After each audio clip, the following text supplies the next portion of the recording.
Alors Enrico, oui, quel titre tu nous proposes? Eh bien, d'abord, vous m'impressionnez, il faut que je vous le dise. Et je suis impressionné également par cet œil vitreux, qui me regarde de près et qui est quelque part, qui annonce quelque part le sujet de cet après-midi. On avait décidé ensemble de l'appeler d'une façon un peu vague le pasteur au défi des médias. C'est un titre descriptif et donc qui a très peu d'impact. Et de nos jours, on cherche plutôt l'impactant que le descriptif. Par exemple, le titrage de Libé essaie d'être impactant, le titrage du journal Le Monde essaie d'être descriptif. Donc je prendrai le pasteur au défi média comme sous-titre, et comme titre, je vous propose Jésus en faux fake. On peut l'écrire en EN ou UN. Je préférerais à titre personnel EN. Jésus en faux fake. On va voir qu'est-ce que c'est en faux fake. C'est comme une double négation. De nos jours, me semble-t-il, et je parle aussi bien en tant qu'ancien journaliste que comme pasteur, comme personne, comme professeur, ancien professeur de théologie. Aujourd'hui, ce qui est en jeu, parmi ô combien de choses, c'est le lien ou le déliement entre vérité et réalité. Il y a toujours eu une tension, féconde au moins. De nos jours, il y a un contraste flagrant et presque l'envie d'enlever le mot vérité, qui est devenu un mot fort incommode, même si dans la foi chrétienne, on a des bonnes raisons pour se dire qu'il est central.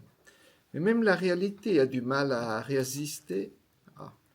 Parfois, je fais du franglais avec l'italien. La réalité a du mal à exister. Sinon, dans sa version reality show, j'ai suivi la conférence de presse du président Trump avec le malheureux Zelensky qui déjà dans ses attitudes posturales montrait toute son angoisse. À un moment donné, après l'avoir congédié d'une façon un peu rude, rustre et vilaine, c'est quand même ses coutumes, face à une assistance qui était un peu interloquée, impressionnée, Donald Trump a dit « Eh bien, c'est bon pour la télévision. C'est bon pour la télévision. » La télévision qui, selon George Orwell, c'était il y a longtemps, a tué la vie personnelle, le concept du privé dans la vie des hommes. Donc à partir de cette réalité bougeante qui se transforme en reality show, à partir de cette vérité intermittente qui a tendance à passer à la trappe, on peut se demander où nous en sommes, pas seulement les pasteurs, mais à peu près tout le monde. Et la question « qu'est-ce que c'est la vérité ?» n'est plus une question posée par Pilate d'une façon significative au cœur de l'Évangile, pendant un procès qui était un peu fake, quand même un faux procès, mais c'est une question qui s'adresse à chaque personne et à tout le monde. Il y a de l'enfox dans l'air, un faux, toxique.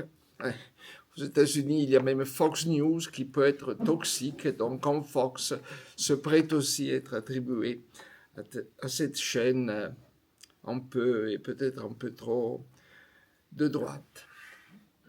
Si j'essaye de mettre à feu la question de la vérité, je pourrais dire que ce qui fait débat aujourd'hui est la véridicité de la vérité et des prétendues vérités, et le renoncement progressif à la notion même de vérité.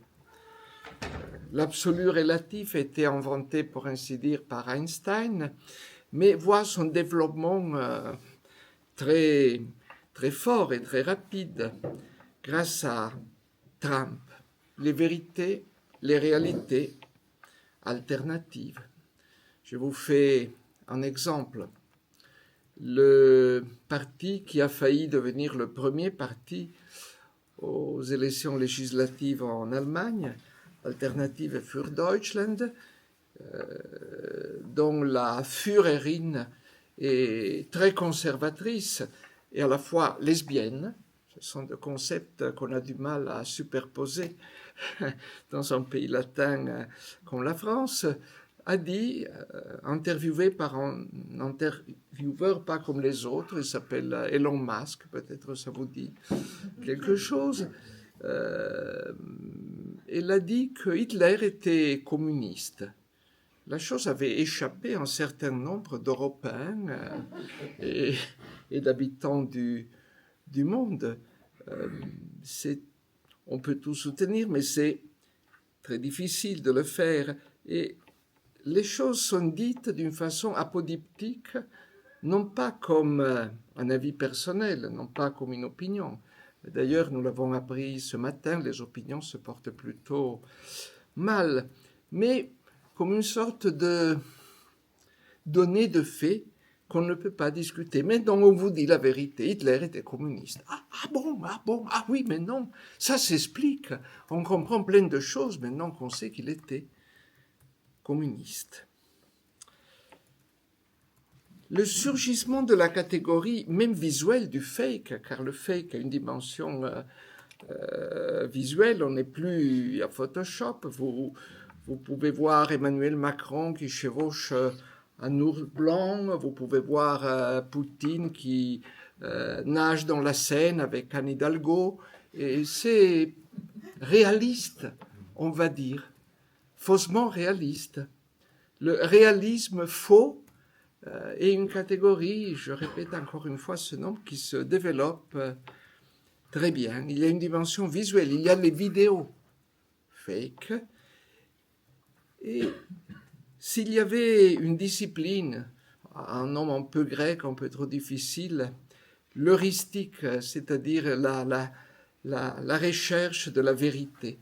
En philosophie classique, je m'appelle Olivier parce que mes études en philosophie sont un peu périmées, et il s'agit bien de l'heuristique, dans l'heure et dans d'autres départements, l'heuristique. Eh bien, l'heuristique se retrouve complètement renversée par cette notion que j'ai vue se développer en Argentine pendant mon premier séjour d'à peu près 6 mois, car le libertarianisme de Milei, Xavier Milei, président argentin, a anticipé d'une façon chronologique celui mieux connu de nos jours de Trump et de Musk. Le libertarianisme, c'est quelque chose qui demeure un peu inconnu pour nous. C'est l'application à la pensée de ce qu'on pouvait appeler l'ultra-libéralisme. Comme quoi, notre pensée serait une pensée un peu contingentée, une pensée qui ne se permet pas le luxe de la liberté, donc même d'une opinion qui n'est pas forcément vraie, mais d'une façon ou de l'autre est vraie. Il s'agirait donc de faire tomber le rideau de fer d'une pensée qui, classiquement, se veut rigoureuse, classique, confiée aux philosophes, aux penseurs, à une rigueur scientifique presque, pour laisser les forces du marché, comme on le disait au XIXe dans le libéralisme économique, les forces de la pensée trouver leur voie, en sachant que cela portera d'une façon ou de l'autre à un nouveau équilibre général qui déplacera les anciens maîtres à penser. C'est ce qui a fait, avec un certain succès, selon certains, Milei, c'est ce qui est fait par Trump, par Musk et par bien d'autres. Avant d'arriver à Jésus, quand même, je vais dire un mot sur les deepfakes. Donc, les fakes profondes, c'est bizarre, mais même la France qui réchigne un peu à employer des termes anglais a pris fake, voilà, sans le traduire. Même au Québec, où ils sont très subtils, par exemple, le tweet s'appelait un gazouillis, je t'envoie un gazouillis. Qu'est-ce que c'est un gazouillis? C'est un tweet québécois. Même les Québécois, voilà, ne sont pas arrivés à traduire, ou plutôt à rendre l'idée du fake, on a pris le terme fake. Le deepfake n'est pas seulement un fake radical, mais c'est un fake qui concerne aussi des gens célèbres. Il est tellement faux et tellement renversant qu'il ne s'agit pas d'une variante de la réalité, mais voilà, d'une vérité basculée. Quand des personnalités bien connues sont protagonistes dans deepfake, on en parle non pas comme d'un fake, mais d'un deepfake. Et donc, nous voilà au deepfake Jésus. Jésus comme fake dans fake. La chose peut paraître anachronique, mais le fake n'est pas une invention de nos jours, loin de là. Et même dans l'histoire du christianisme et dans le déroulement même de l'évangile, le fake est très présent. Et évidemment, est encore plus présent dans les interprétations successives. Par exemple, dans une lecture musulmane classique, la souffrance de Jésus en croix est en fake. Dieu ne peut pas souffrir. On l'accepte à condition qu'il ne souffre pas. Il y a même toute une histoire du Christ riant ou souriant d'une façon un peu cachée, qui fait semblant de souffrir sous Ponce Pilate, éventuellement aussi de mourir. Il y a toute une théologie de la fausse mort ou de la mort apparente de Jésus dans la tradition islamique. Mais même avant des lectures qui peuvent paraître un peu limites, il y a des messages à l'intérieur même de l'Évangile. Prenons Luc. N'est-il pas le fils du charpentier? Jésus à Nazareth. La seule fois qu'il est revenu sur les lieux du crime, jamais revenir sur les lieux de naissance. Il a failli se faire lyncher et à la place du Golgotha, on aurait eu droit à une sorte de lynchage style Alabama, 19e siècle, même si Jésus n'était pas noir. N'est-il pas le fils du charpentier? Donc un usurpateur de messianité, un faux messie. C'est une lecture qui a toujours ses adeptes, surtout à l'extérieur de la chrétienté, mais pas seulement à l'extérieur de la chrétienté. On a l'air de dire avec cette question, n'est-il pas le fils du charpentier? En reprenant une fable, crois-je, un conte de Andersen, le roi est nu. Il fait semblant, mais regardez, on connaît son père, on connaît sa mère. Dans l'évangile de Luc, Joseph n'est pas un père putatif, donc présumé, pour tromper la galerie. C'est un père adoptif, profondément père adoptif. Et la narration qu'on se donne devient le critère de la réalité. Si la narration est cohérente, si on dit par exemple les nazis ukrainiens, si on le redit, si on le redit, on finit par y croire. Toute la lecture de la guerre ukrainienne, je passe de Nazareth à l'Ukraine, c'est un peu cavalier, est une lecture basée sur le fait que la cohérence d'une narration, la cohérence d'une lecture devient réalité et la réalité devient vérité. Voici les passages qui ne sont pas déclarés, il y a plein de présupposés non déclarés, mais dès que vous avez une reconstruction, ça marche. J'ai fait voir à mes étudiants, j'ai enseigné indignement la théologie pratique il y a quelques années, au commencement de la guerre en Ukraine, les actualités cinématographiques qui étaient répandues, crois-je, en Italie, en France, en Allemagne. On allait au cinéma et comme il n'y avait pas de journaux télévisés, il y avait un semblant de journal télévisé entre deux spectacles, entre deux films. Et donc je leur ai projeté ce journal télévisé destiné au cinéma et non pas à la télévision, du commencement du mois de septembre 1939, où on voit, documents filmés à l'appui, la naissance de l'invasion polonaise de l'Allemagne. Voilà. Comment la Pologne essayait d'envahir l'Allemagne, comme tout le monde le sait, et comme l'Allemagne avait dû se défendre, et comme les populations alémaniques des territoires polonais ont réagi avec enthousiasme à la guerre de libération conduite par les Allemands à Danzig et ailleurs. C'est très persuasif. Énormément. On voit les vexations des Polonais sur des Germains. Ce sont des scènes tournées dans des studios, ça on l'a su après. Mais le grand public dit, ça alors? Et vous voyez comment la vérité, la réalité, les fantasmes, les projections dont nous vivons actuellement, sont capables de renverser l'opinion publique. La chronique arrangée, la propagande qui n'ose pas son nom, s'y arrive à une certaine cohérence, sont extrêmement persuasifs. Mais si je reviens à Jésus, et j'aime bien revenir à Jésus, je vois que dans son parcours, qui est un parcours très atypique, où la contestation et la tragédie sont présentes dès le commencement. Pensez à l'histoire des enfants tués aussitôt après sa naissance. Le tragique est ultra présent. L'amalgame est très présent.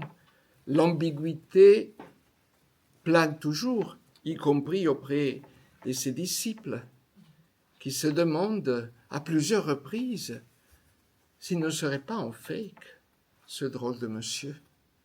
Qui es-tu? Et lui-même dit, qu'est-ce que vous pensez de moi? Ah, tu es, jeu de fantasmes, jeu de projection. Il n'y a pas de différentes chaînes télévisées qui parlent de lui, mais on voit bien les différents avis qui se superposent, le grand embarras du monde environnant et de ses disciples. Donc nous sommes habitués à la dialectique du fake dès les évangiles. Et comme les protestants sont plutôt dialectiques par leur propre nature, peut-être que nous sommes mieux équipés à détecter tout cela par rapport à nos frères catholiques, aux chrétiens d'Orient. Et les pasteurs dans tout ça, car j'aimerais bien ne pas être trop long. On a eu une théologie des pasteurs herméneutes, le pasteur comme herméneute, qui a battu son plein dans les années, dirais-je, 70, 80, 90, en France. Et là, l'herméneutique était surtout une herméneutique biblique appliquée quelque part à la réalité. Le pasteur a interprété. Comme en musique, il y en a qui exécutent, il y en a qui interprètent. En général, on a des grands interprètes et des petits exécutants. Donc, celui et ceux qui ont dressé cette théorie, cette idéologie même du pasteur herméneute, qui éloignait pas mal les gens du ministère pastoral et les pasteurs eux-mêmes étaient sensibles à ça. Mais si aujourd'hui je parle de pasteur herméneute, je ne me réfère plus simplement à l'herméneutique biblique, mais à l'herméneutique d'une réalité qui se fait de plus en plus indétectable. Est-ce que le pasteur ne serait pas là aussi pour faire la part des choses, ou plutôt pour faire partie de ceux qui font la part des choses. Nous sommes déstabilisés par le conflit des interprétations.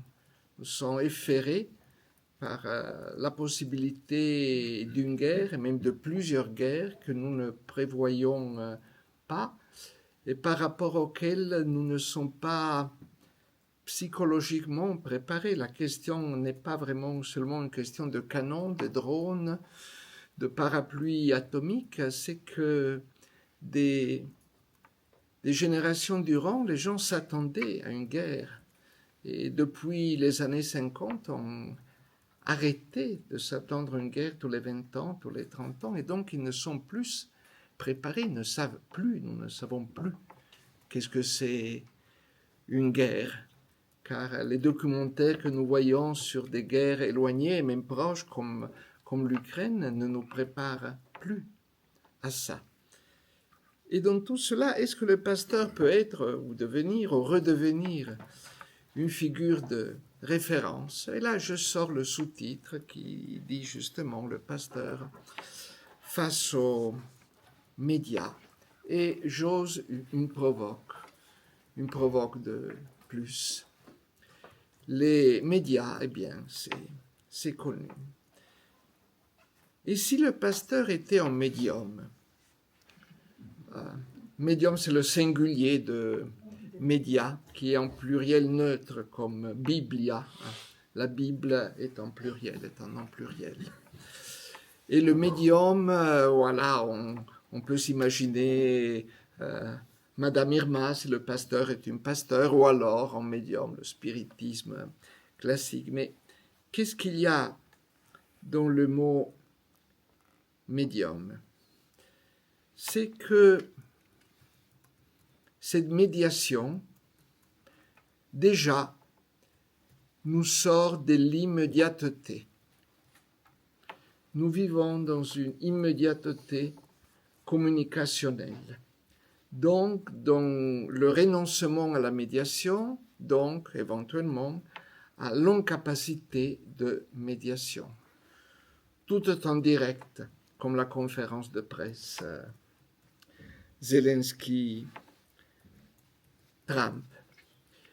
Le concept même de médiation fait bureaucratique, une sorte de bureaucratie de l'esprit. Ceux qui voudraient, Musk, Trump, Milei, balayer la bureaucratie, les postes dans l'administration, voilà, on chasse tout ça, voudraient même, au nom de l'immédiateté, chasser la médiation.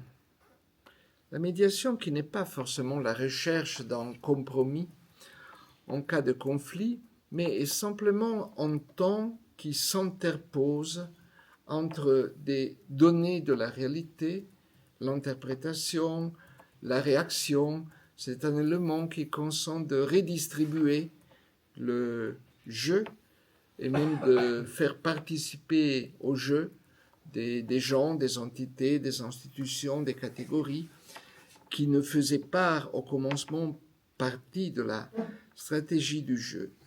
Le médium est aussi quelque part quelqu'un de spirituel. Bien sûr, il peut être un arnaqueur. Je ne suis pas là pour faire l'apologie du spiritisme, mais pour en souffler un peu de spiritualité, d'esprit dans la médiation, car dans tout ce que nous vivons, me semble-t-il, et c'est un avis parfaitement personnel, la catégorie qui nous manque cruellement, c'est la catégorie de l'esprit.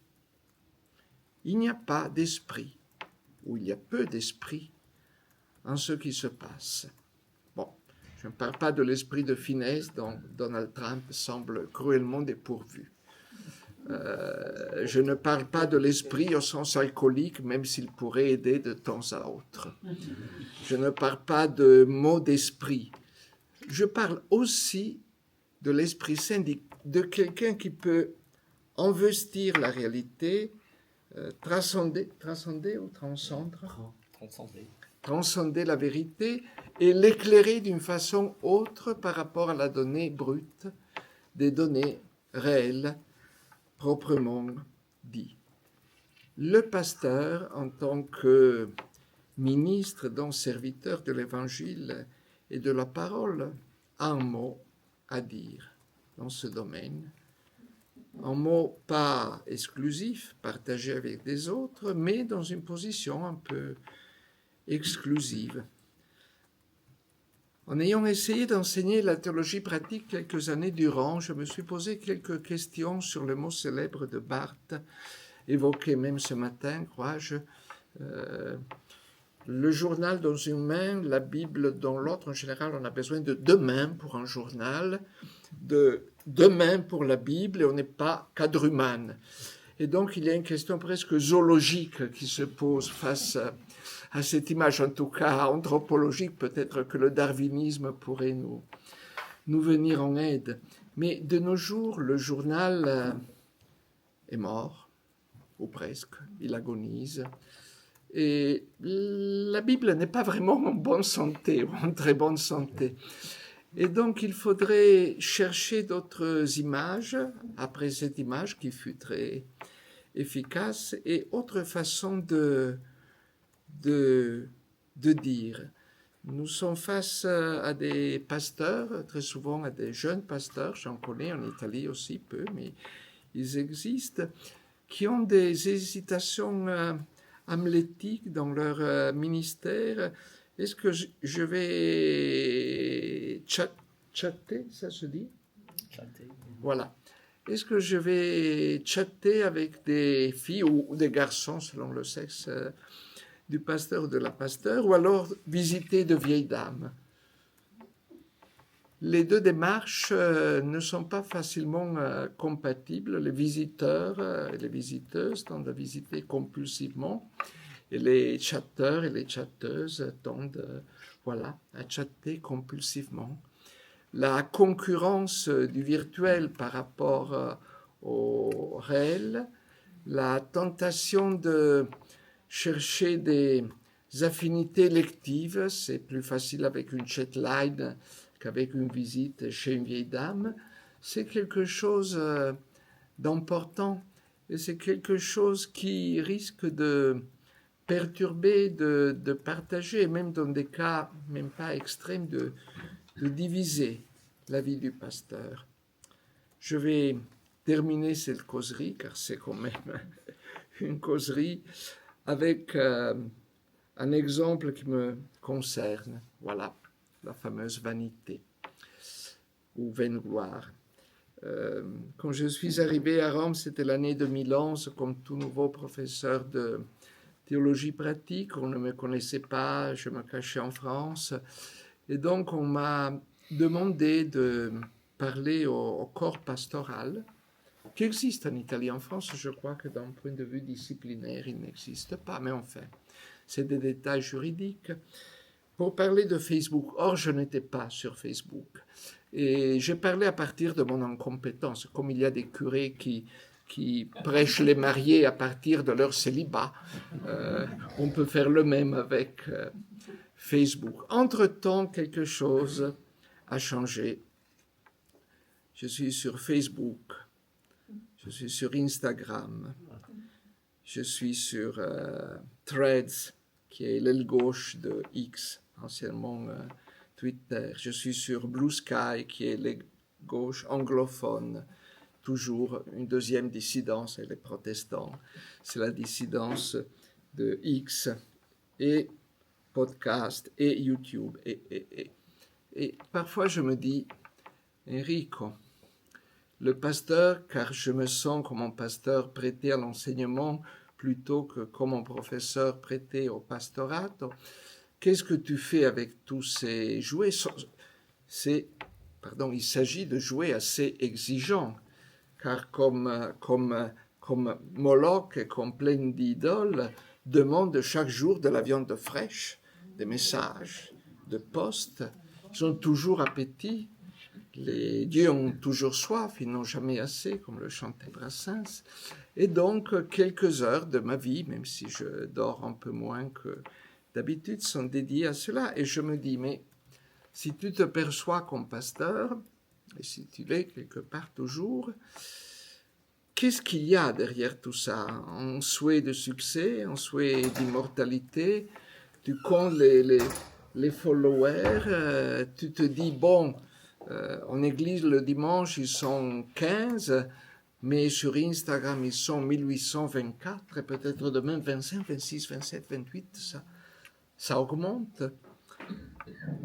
La réponse est non. Je ne sais pas si je suis sincère avec moi-même, c'est une chose toujours un peu difficile et ingrate, mais peut-être nous sommes appelés comme personnes, comme pasteurs, aussi à entrer dans une dimension de vie et de ministère, et pourquoi pas de prédication, qu'on pourrait appeler hybride, un peu comme les Toyota, si vous voyez.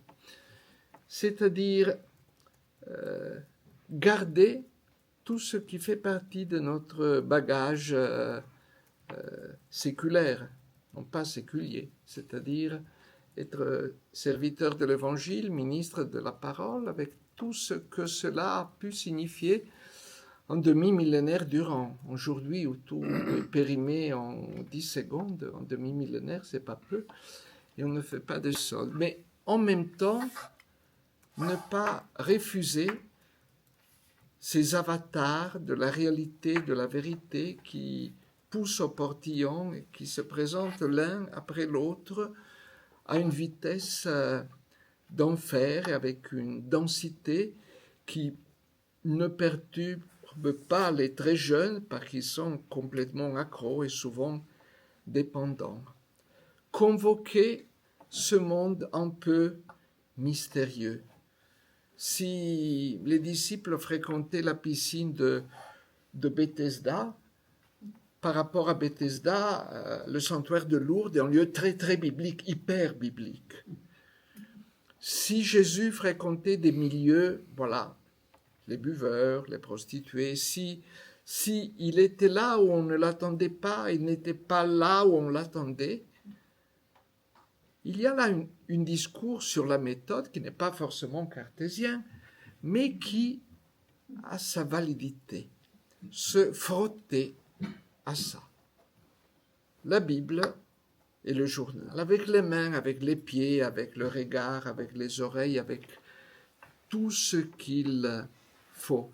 Ne pas essayer de délimiter en carré qui serait notre carré professionnel, à l'intérieur duquel se retrancher, à l'intérieur duquel se bunkériser, à l'intérieur duquel protéger son identité avant de protéger l'identité de ceux et de celles qui éventuellement nous écoutent et pourquoi pas nous suivent.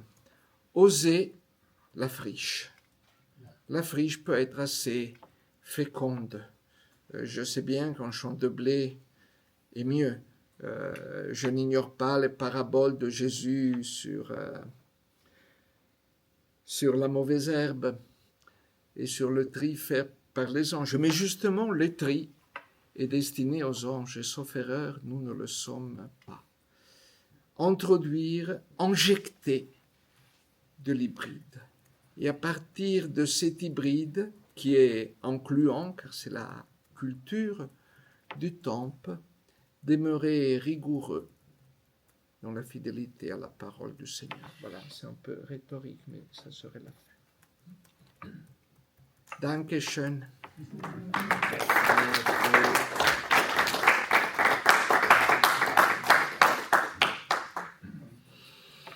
Merci beaucoup. Écoute, j'assiste à une conversion parce que je me souviens du plus jeune Enrico, ou en tout cas du jeune pasteur que tu étais, à Issy, les Moulineaux, Clamart, où tu avais, à un moment donné, arrêté d'avoir une boîte mail et de recevoir des messages via une messagerie en disant que... Objecteur de conscience. Objecteur de conscience. Et maintenant, tu nous invites à... Mais parce que les gens envoyaient des courriels 2 heures la nuit, fâchés, sachant que l'autre ne pouvait pas répondre dans l'immédiat. Il se passait de la relation directe par une tempête, non pas une tempête d'acier, mais une tempête mélistique. C'était affreux. Oui, je te comprends. Faut-il résister alors ou pas? J'ai résisté pour un temps.